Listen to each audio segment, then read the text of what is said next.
Ang media ay hindi lang para sa aliwan, kundi para sa misyon. Isinagawa sa Oriental Mindoro ang isang media training na layuning hubugin ang mga kabataan sa larangan ng digital evangelism. Dito, natutunan nila kung paano gamitin ang social media at iba pang digital tools upang maipahayag si Kristo. Para sa makabagong balitang may pag-asa, narito si Mariaville Sotejo.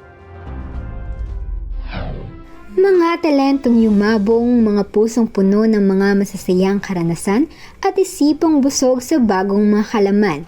Yan ang naging bunga ng mahigit 2 araw na pagsasanay sa media. Sama-samang natuto ang bawat media enthusiast sa New Volunteers Media Training na isinagawa sa lugar ng Bali Beach Resort, Tambong Gloria, Oriental Mindoro na may temang Inspiring Media, Transforming Lives.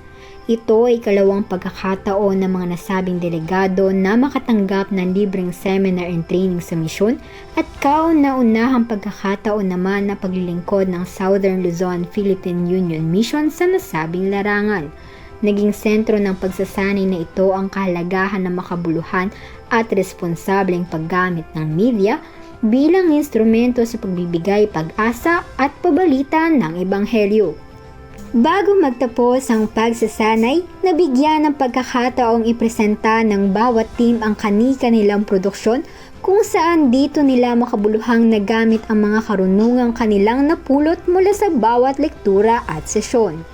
Layuning maghatid ng mga balitang may dalang pag-asa. Mula sa Mindoro Island Mission, ako po si Mariaville Sotejo, nag-uulat para sa Hope Today HCNT News.